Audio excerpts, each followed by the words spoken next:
All right. Good morning, everyone. Hope you are doing well, and hope you have plans for a nice, safe, and healthy holiday weekend coming up.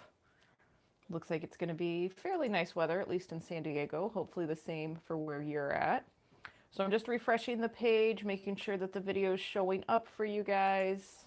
There we go. Looks like it is. And let me mute that so I don't hear my own voice. All right.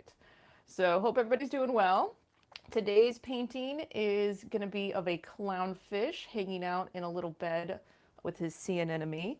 Um, and it's going to be a lot of fun. It's going to be a cute one. All right, so what you're looking at, I am on an 8 by 10 canvas. And what you see here is what I consider our initial composition, our initial line drawing. And you've got two options to get this on your canvas. You can pause the video, draw what you see, and then pick up the video for the painting portion. Or there's a link in the description box below. You can click on that link, purchase the Traceable, download it, print it out, and then with carbon paper, transfer it to your canvas. And for my first time and beginner painters, the Traceable is a nice way so you can get your initial composition on the canvas and focus more on painting instead of stressing out about the drawing aspect of it. I do want you to eventually learn how to draw, and I'm working on some doodle with me videos, but I also want you to focus on painting. So if the Traceable is a nice option for you, don't hesitate to use it.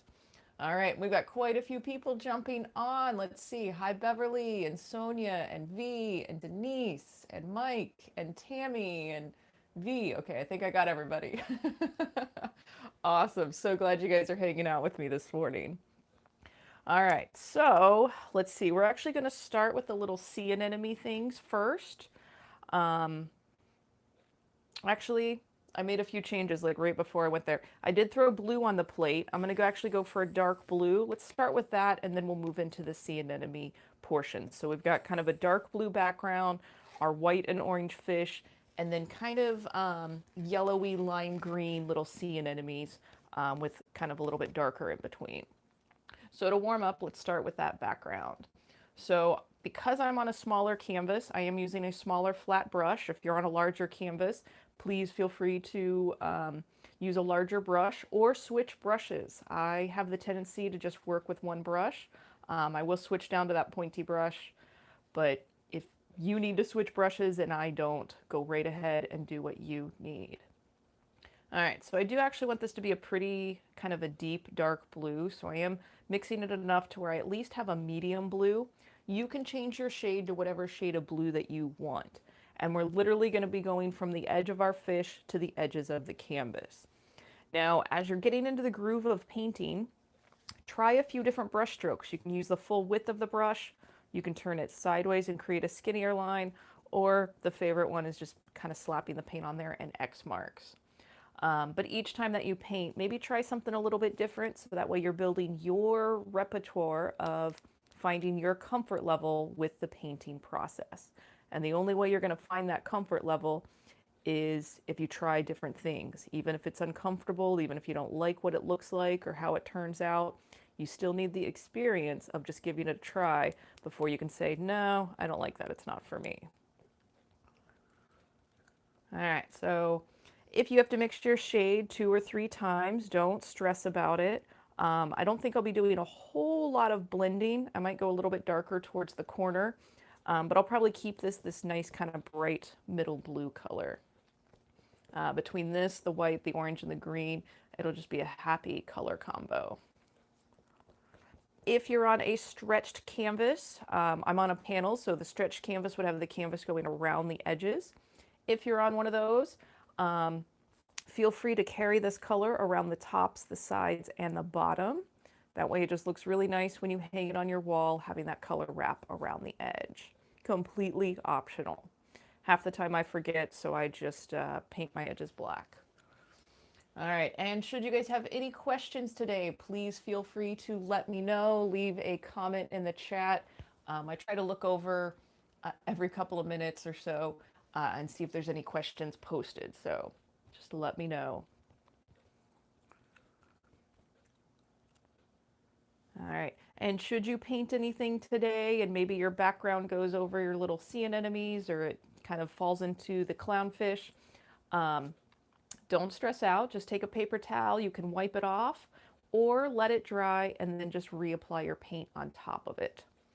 For today's painting though, should you paint on the inside of your fish or even your sea anemones, I would recommend wiping it off with a paper towel so that way we can keep that white canvas, because my particular orange is on the thin side and purple and orange, or blue and orange, are complementing colors, so I don't really want the blue underneath should I get it inside the fish area.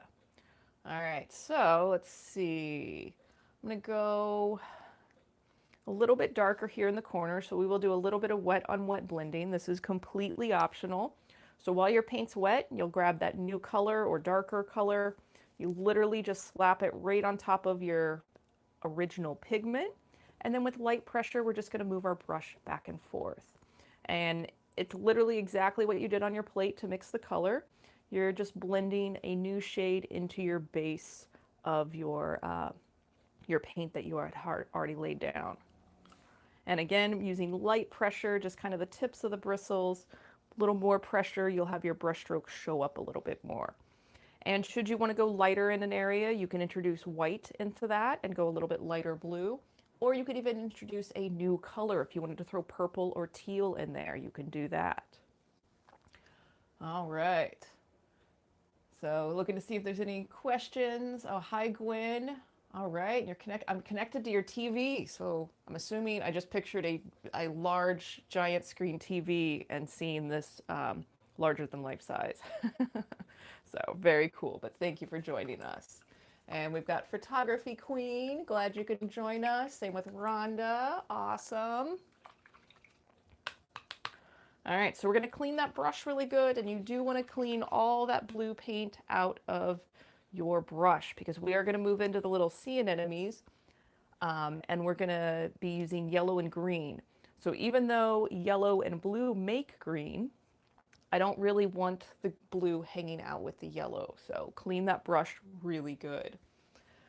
All right, so for our little sea anemone color, it's actually quite close to the Yoda skin tone. So we got a little bit of practice with that. And I realized when I was painting the Yoda, that color that I made for him, that's what I was trying to get for that Northern Lights painting. So I might have to redo that Northern Lights painting. So you're going to pull some of your yellow side. I'm actually grabbing a small amount of the green, and I'm getting in the habit of just kind of placing my shade next to it and then start mixing it into the green. But we are going for that very, very light, limey green, slightly fluorescent color. And what we're going to do is we're going to kind of put our base on here, and then we're going to go a little bit darker. Like the tips, the ends of these little anemones are pretty bright, and then it gets a little bit more shading as it shoots down. And as we do that shading, we're going to add a tiny, tiny, tiny amount of black to kind of mute that. So be very careful again as you're coming around the edges of your blue paint. And if you're painting at home, let your background dry and then move into this. Because then that way you could put this color a little bit more solid on top of that background should you need to. All right, so let's see, let's get the main ones filled in. And again, as you're on your stretch canvas, carry that just right around the corner. And I'm going to fill these in first. These are going to be a little bit more darker. So when we get to our darker color in here, then I'll start filling those in. I'm going to go ahead and get these guys. And again, you can see that my paint is transparent because that black outline, that Sharpie marker that was originally on my canvas, is shining right through. So I may do the little sea anemones in 2 coats. And if you're using student grade paint, that will be something that you kind of get into the habit of doing, of either applying your paint really thick or doing 2 coats of it. Nice. And as I add this lime green on here, I'm actually very happy that I switched that background color to being the blue, because I actually really like that blue and green together. I was going to do, I think, a pretty dark greenish gray. So again, really glad I went with the blue instead. So as you're painting at home, if you are inclined, if your instincts are telling you to go in this direction, go for it. And that's what happened today. My instincts go, nope, we don't want a greenish gray background, we want blue, so change it. All right. Oh, cool, Gwen, a 65-inch TV. Awesome. I'm glad my face isn't on there right now. I'm glad it's just the artwork, but very cool. I've had a few people that have been doing the Zoom parties, like paint your own, paint and sip party, make it your own. And they've been sending me pictures. And the last one I got, it was on my Instagram. I don't think I posted it, but they sent it to me. And they had like a 65, 70-inch TV, and then three people sitting in front of the TV, and then you just see the picture. And it was a video clip, so I heard my voice a little bit. It was kind of creepy cool, but yeah, create your own paint party with any of my videos. All right, so as we get into some of these darker spaces, I'm going to add a touch more green to go a shade darker before we start adding our black to the mixture. So basically you want to go 2 shades green darker than what you were just using. So that way we have a little bit of contrast. And we're going to kind of put this in the back over here. And as you're painting at home, you don't have to put everything in the exact place that I do. But what you are doing is strengthening your power of observation. So you're looking at where I place something, the shape that it makes, maybe the direction it goes. And the more that you do this, the more you're just honing in your own creative skills. So it's all excellent practice. And you will notice that you'll start to recognize some of the things that you see in your art while you're painting. Like I talk about our value scale a lot. You'll start recognizing that in other areas of your life. I had quite a few students that would, after they took my Paint Your Pet class, I'd get emails and we'd talk about the value scale in the Paint Your Pet class. So they'd email me and go, hey, I was at the end of the dock and I was looking at the water and I actually started recognizing the highlight and the shadow value and this based on what they learned in class. So like I said, art's never about being perfect, but shaping your world just to look at it and observe and appreciate it from a new perspective. Okay, so we've got a pretty good base on there. Now we're going to take this greenish color, we're going to add a touch of black to it so that way it kind of mutes it and tones it down. And all these little spaces right here, we're going to fill those in with it. And then we'll do some more details on top of it and then move into our fish. So, doing good. And just looking to see if there's any other questions. Nope, looks like we're good. All right. Okay, so again, same thing like adding that green or the green to the yellow. A little bit of your darker pigment goes a long way. So I'm going to push that right on the side and then start mixing it in with here. And this is about the color that we're going for. So you can tell as you add more green, it kind of diffuses. So you can always pull in a little bit more of that black. And should you get it that dark and you go, oh my gosh, way too dark, throw in a little bit more yellow and then just throw in a touch of green. And again, if you need to switch down to that pointy brush, go right ahead. I'm holding my brush sideways, but I'm still on that middle-sized brush.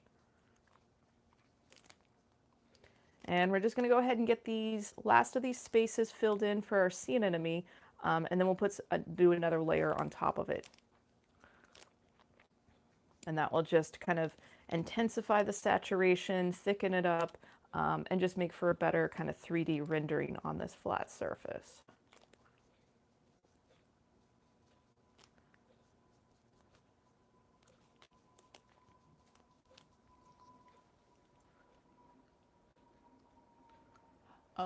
Okay, let's see. We got a question. What colors do we need for the frog? I believe, I'm trying to think of the picture. It's been a while.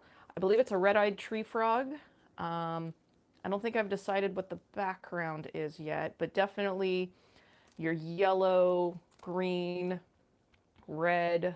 I think there's a little bit of orange in there, and white and black. Sounds about right. But like I said, sometimes I will at the last minute, like I think even on today's, I didn't write blue on there and I changed it right before. I'll try not to do that for tomorrow's, but those will at least be the main colors that we'll use. All right, and again, if you have to mix that greenish, grayish color again, all you're doing is just strengthening your power of observation and the knowledge of what it looks like to mix these colors. So don't be stressed out if you have to mix this a few times. Once you get a couple years under your belt and you've been painting consistently for a long time, mixing colors will be like breathing. It'll become so second nature that you're just like, oh, we need that middle blue. Here you go. So be kind to yourself as you're in these beginning stages of acquiring all this knowledge.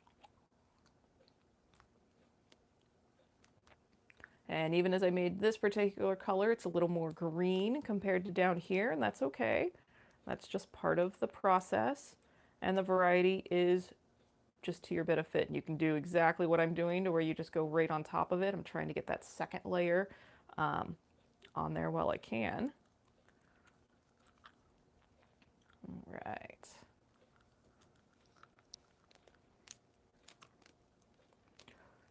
Okay, so not bad for our base. We'll come back in with a few more details on top of that. I don't think I'll do the outlines today, but that's totally your call if you want to.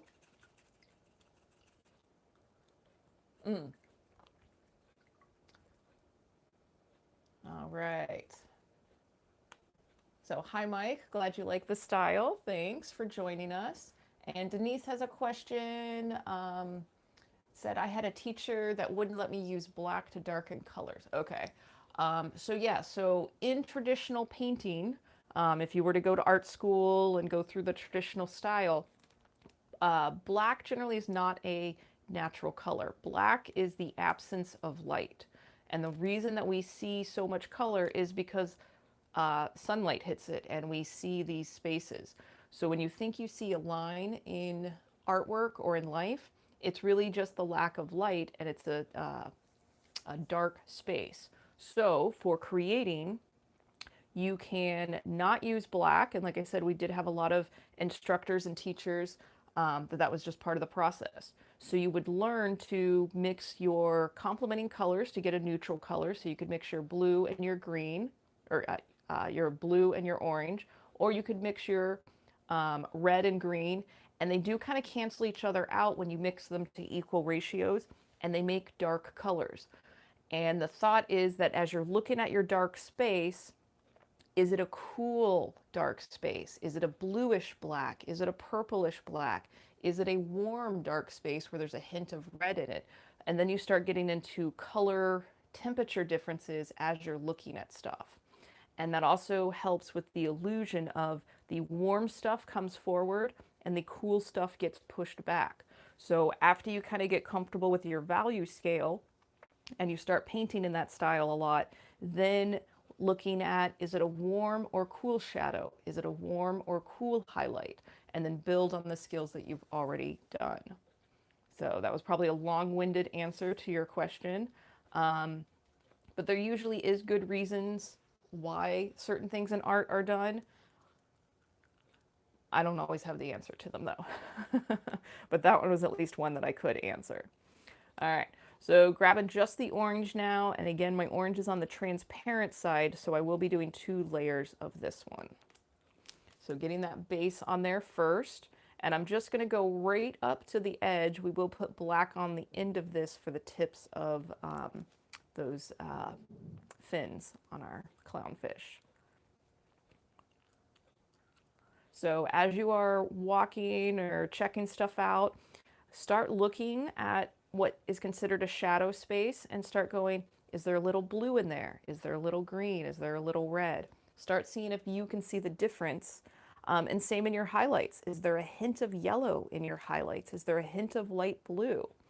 Again, it's that power of observation. The more you look for it, the more you're going to recognize it and the more your eye will understand what it's going to see.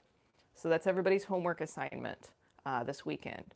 Start looking at shadows and highlights, and can you tell if there is another color in that area? That's your pop quiz.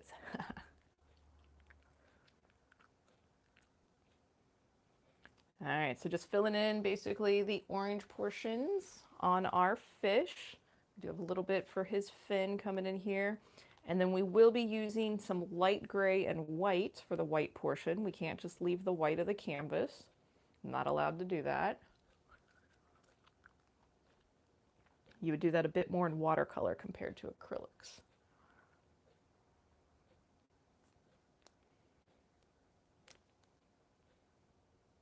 And there are artists who leave the white of the canvas. So again, most things in art are merely suggestions.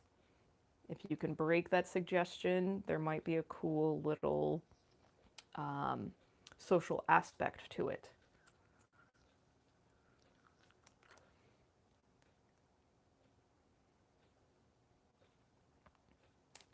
All right. And then we're going to go in with some shading.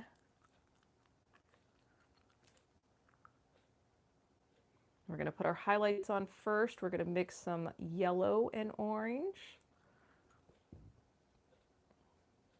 And again, just kind of giving the indication of where we're going to have some light sources on here, but we will be going on top of it with a second coat. So we will be covering the work that we're doing. And that's part of the painting process as well. So when you're grabbing the yellow, grab from the side that you didn't have the green in or didn't pull from for the green, just so you don't contaminate your color.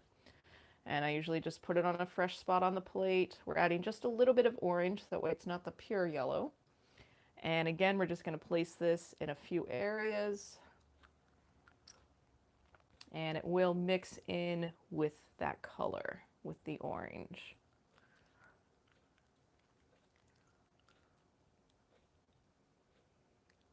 And your lighter colors, as you can see here, do get diffused very quickly. So I'm going to go ahead and just grab that direct yellow. He's a little bit lighter right here, so slapping that on there. I'm going to put it in a few other places, and then I'm going to go back and blend it in. So with that light pressure, just using the ends of the bristles to blend that yellow into the orange. Light pressure. This also helps thicken it up a little bit. And a little more opaque coverage.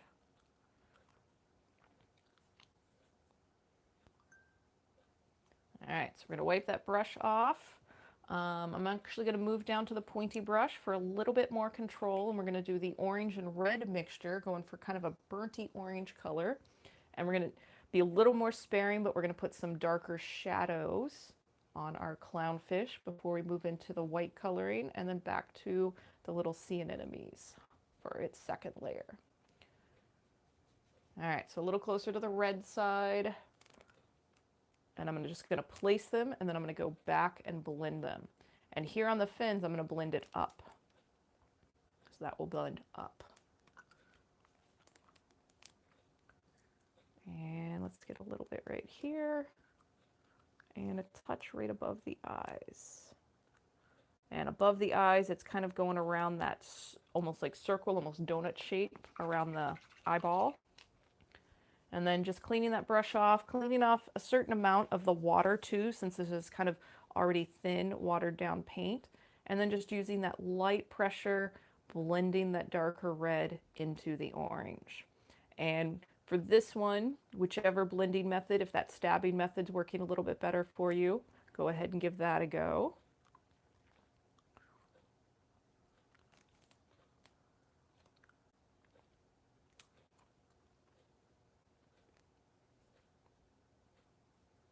And oh, I forgot to tell you guys to breathe. Make sure you take a big inhale, relax, let out all your tensions from the week, let it go so you can have a nice holiday weekend.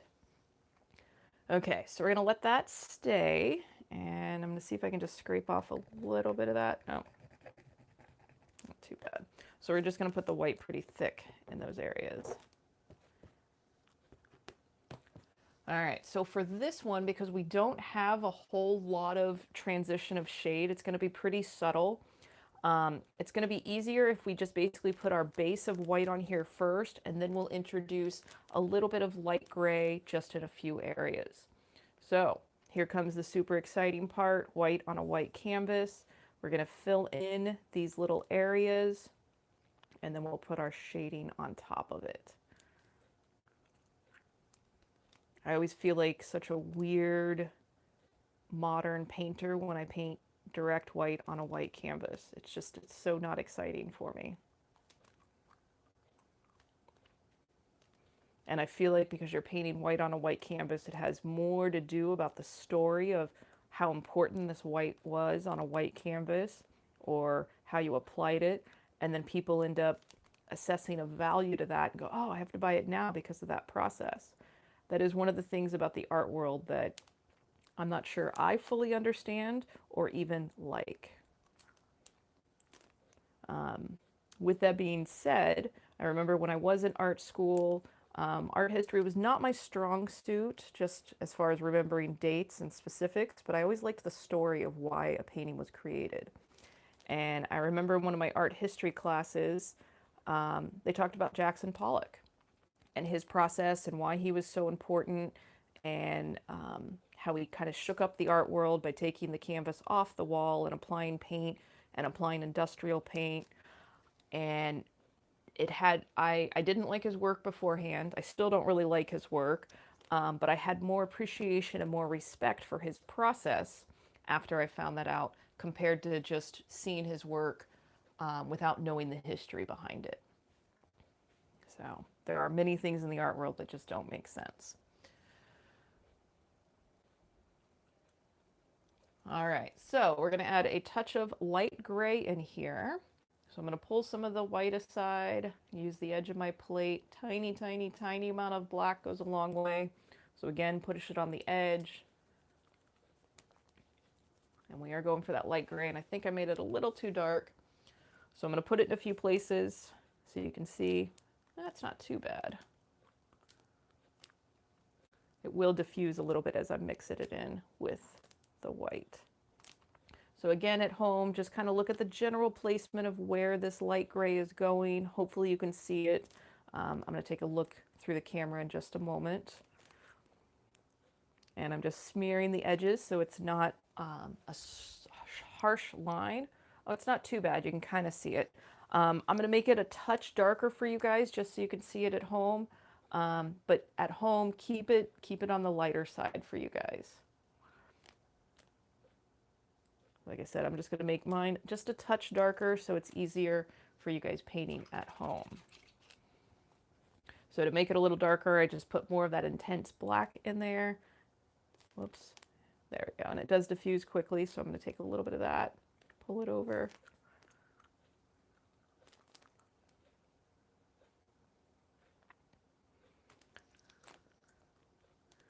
All right, and as you're doing this, remember, get out of your chair, look at your painting from a distance of 5 to 10 feet away.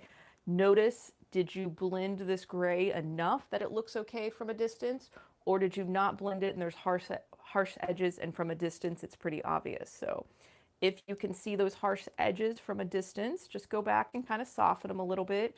If your paint's already dry, that's okay. Embrace where you're at right now, and the next time that you paint, just kind of do that distance thing a little bit sooner. Thanks for joining us, Beverly. Appreciate it. And you can always catch the rest of the replay after you've charged your battery. So thanks for joining us. All right, so we're actually going to keep with that black, and we're going to get the tips on the clownfish on there. And as I'm looking at this now, that second coat on the clownfish actually is thick enough. So we might just do the second coat on the sea anemone.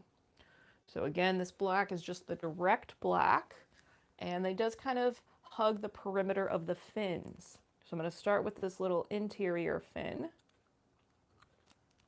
and just painting right over the orange. So if your orange is still wet, the black will be a little bit more overpowering, but if you do get any of it on your brush, just wipe off that excess paint and reapply.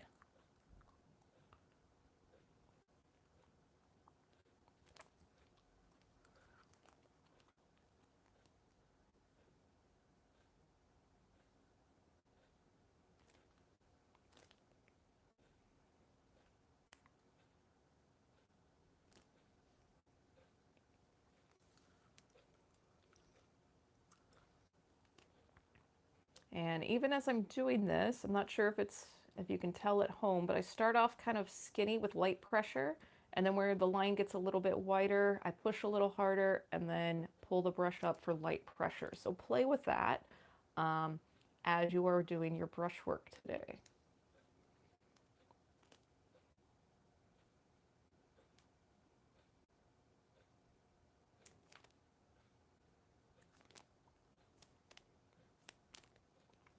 And I'm going to go back over to where this pupil is. We're going to intensify it. And if you do what I just did and you paint over that white dot, don't freak out. We can reapply it. And there's a little bit more black right here on this edge of that clown stripe.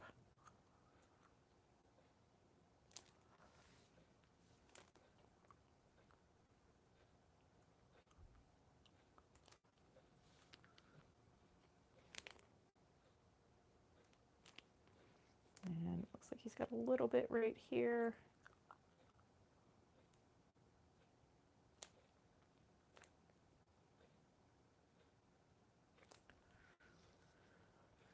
Okay, so we're going to clean the brush. We're going to go back to the little sea anemones. And not bad, we're actually just now at about 30 minutes, so we'll probably do another 10 minutes on here.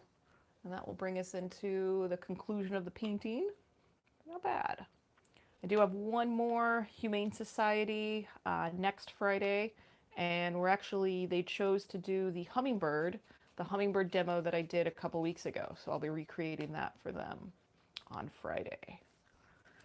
And that will be on their Facebook, San Diego Humane Society Facebook page next Friday at 2 p.m. Pacific Standard Time. All right, so we're actually going to go back basically and recreate the same direction that we started with. So we're going to start with that yellow with just that touch of the green. So if you need to, make a new pile, add a tiny amount of green. And we're just going to go right on top of each one of these. And I'm actually more yellow.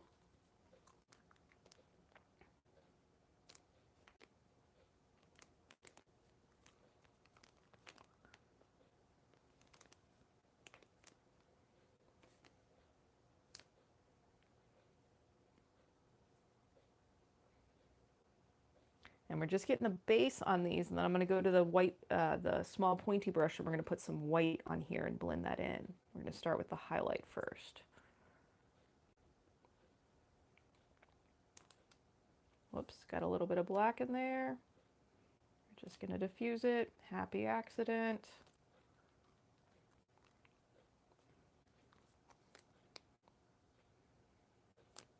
All right, so we're going to go to this brush. I'm going to grab the white and kind of on the tops of each of these, I'm basically just putting like a little squiggle, and then I'm going to go back in and blend that in. And remember, the lighter colors, the white and the yellow, will get eaten up a lot quicker in the darker colors compared to a little bit of a dark color going a long way. So wipe off that brush. This one, that stabbing method blending, might work a little better for you. And I do want to keep these on the lighter side at the ends, so don't move your brush too much. You do want to kind of keep that white in there.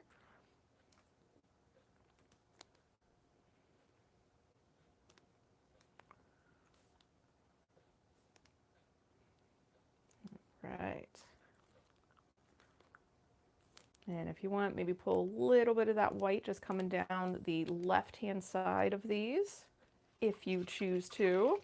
So I'm going to kind of keep with that middle, this small pointy brush, and we're going to go a little bit darker. So we're going to mix on the same pile that yellow with a touch of green. And now we're going to add a touch more green to it. So we're going a little bit darker, just like we did the first time. And yep, there we go. So a little bit more green. I'm adding that to the bottom of these. And then we're going to come back. We're going to make a little more green for that. Again, basically just recreating the exact same color combo that we did when we put on the first layer. We're just going darker, and I'm actually going to go for this area a lot darker. So we add a little more green as we go down to here.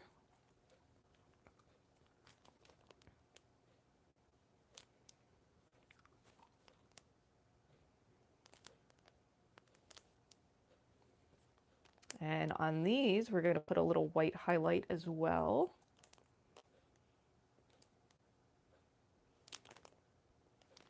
And at this point on the second layer, all those traceable lines should no longer be there.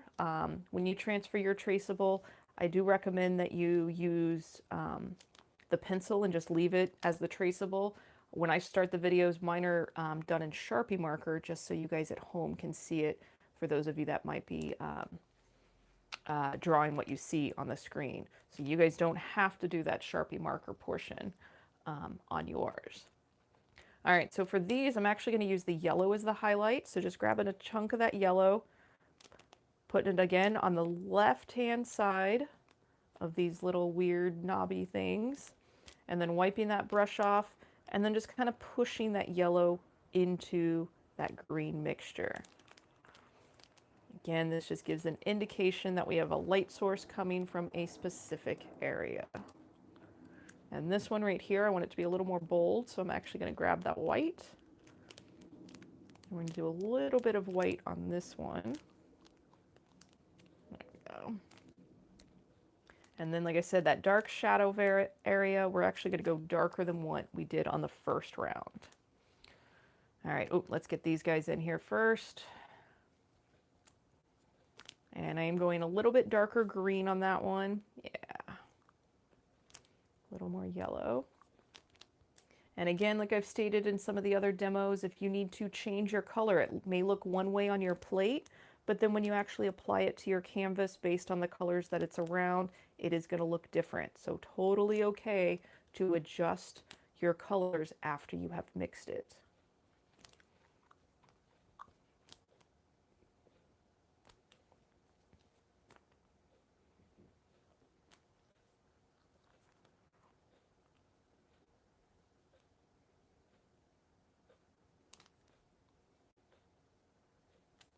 All right, so in here, we're actually, let's add a touch of blue for darker.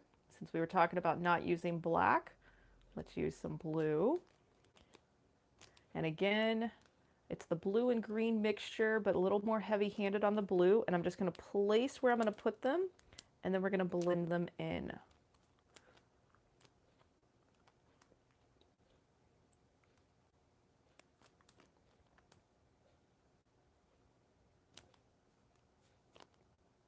And as I move to these little guys, it's going to be on the right-hand side, the opposite side that we put the shadow.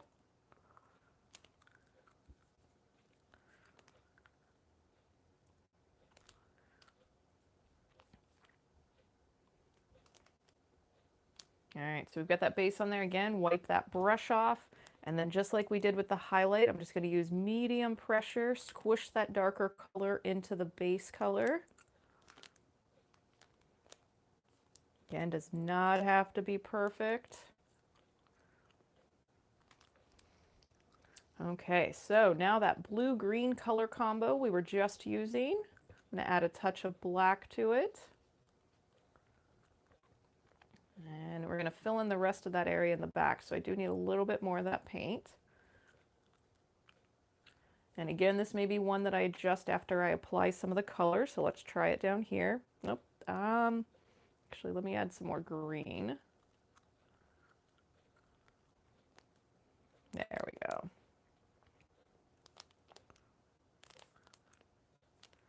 All right, so we're just going all over each of these little areas to make it darker, really kind of pushes it back.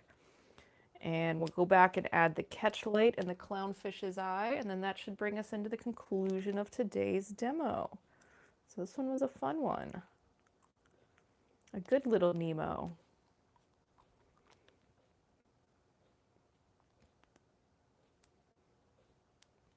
And again, as you do this, remember to breathe. Be kind to yourself as you get towards the conclusion of the painting and you're maybe a little more tired, maybe a little more frustrated.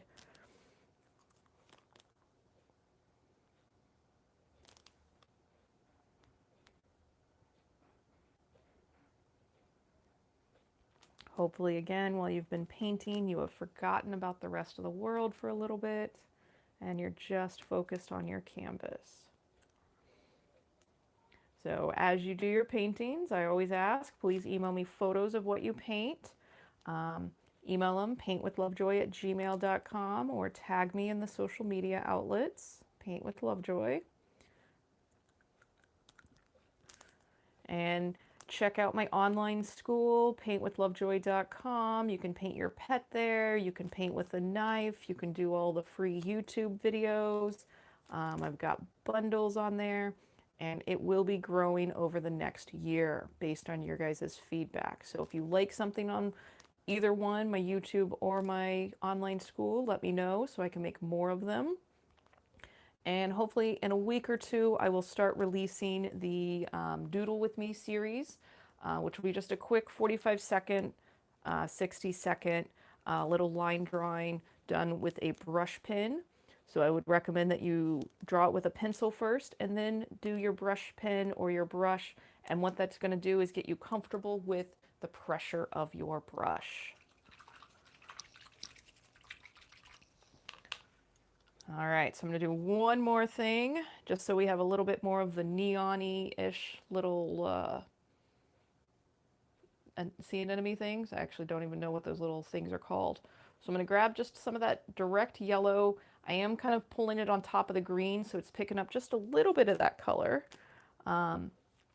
But they do have this little hazy, I'm not even sure what you would call it.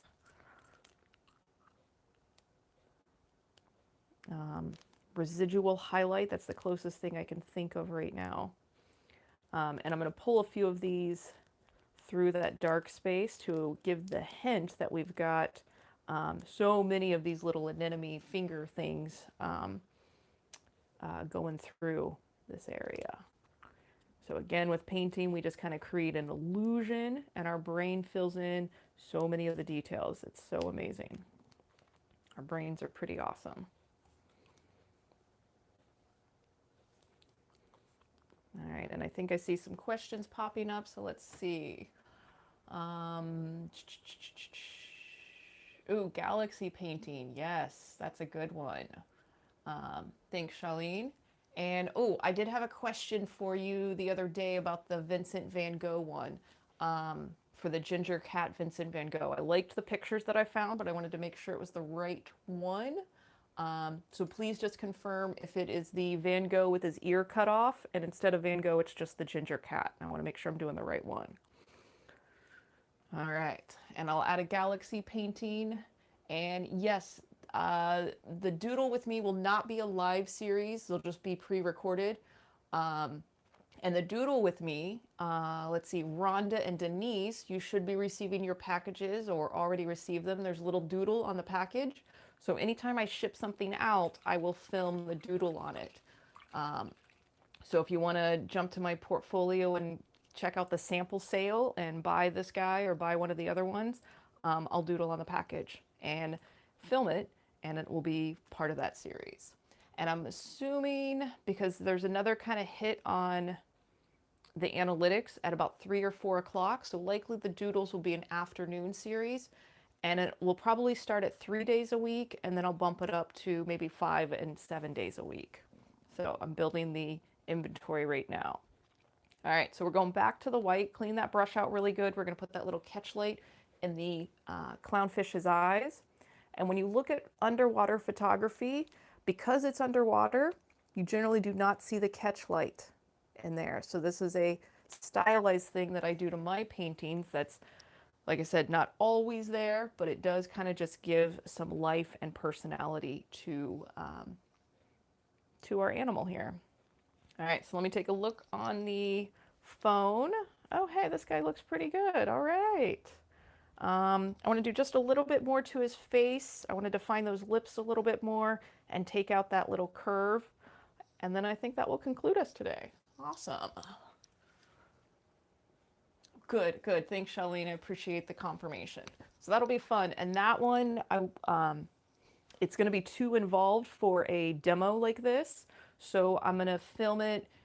It'll be like my other ones that I release on a weekly basis, to where the name of the color that we're using, there might be a little bit of time lapse, and then I do the narration on top of it. So awesome. All right, so grabbing a little bit of the yellow on the side. I had a little bit of the leftover white paint on my brush and then a touch of orange. We're kind of going to that sherbety, pastel-y color. And now every time I say sherbet, I'm not sure if I'm saying it correctly, so probably not. It's like me trying to pronounce everybody's names correctly. All right, so right where those little lips on that fish are, we're going to redefine his lips. Make him a little kissing clownfish. And if those lips are kind of hard for you to get to, if you imagine that it is a heart shape, with this being the tip of the heart and then the edge of the heart, so it's a sideways heart shape, that might help as you're going through it. Then we're going to go a little bit around the eye, almost like a little crescent moon. And then I did want to get rid of that line, so I'm just kind of going right over it. And I am doing that little bit of that stabbing method. And let's get a few of these little highlights here on the edge of that fin. And he's got a little bit right here on his belly. I think this is Nemo's dad. I don't think it's actually Nemo. All right, and then if you need to, you can grab some of that orange, just go back and kind of soften it a little bit, but your paint should be dry on your clownfish at this point. So now I'm actually going back up to the face, yellow and orange color combo. So it's not quite that light. I didn't add the white to it, so it's just the yellow and orange. And I'm just kind of going around the edges of where I put that color just to diffuse it and soften that. So these are just like little dots that I'm putting on the side. It might be kind of hard to see where it's blending on the video. All right. And there's actually one thing that's bugging me as I look at this. So I'm going back to this blue and green with that touch of black, and I'm going to add a little more to that edge. I don't like how sharp that is right there. So let's see, that one's actually not even on the picture at all. So I'm going to take it from here and we're just going to pull this off the top of the edge. Basically just so it wasn't such a solid line. Like this one doesn't bother me as much, but that was just too sharp. Okay. It's always the little things, right? Okay, so that actually brings us to the conclusion of the painting. So I hope everybody had fun. We went a little bit longer than 45 minutes, so not bad. But I look forward to seeing you guys tomorrow. Have an awesome day and an awesome weekend. I do have the Traceable up for tomorrow's painting, which is the sea dragon. It looks like he's got little spiny spikes or little paddles attached to him, so he's really cute. And I'll add the suggestion, the galaxy, onto the next list, as well as the dog, Rhonda, that you wanted. And yeah, so I hope you guys have a great day, and I will catch up with you later. Cheers.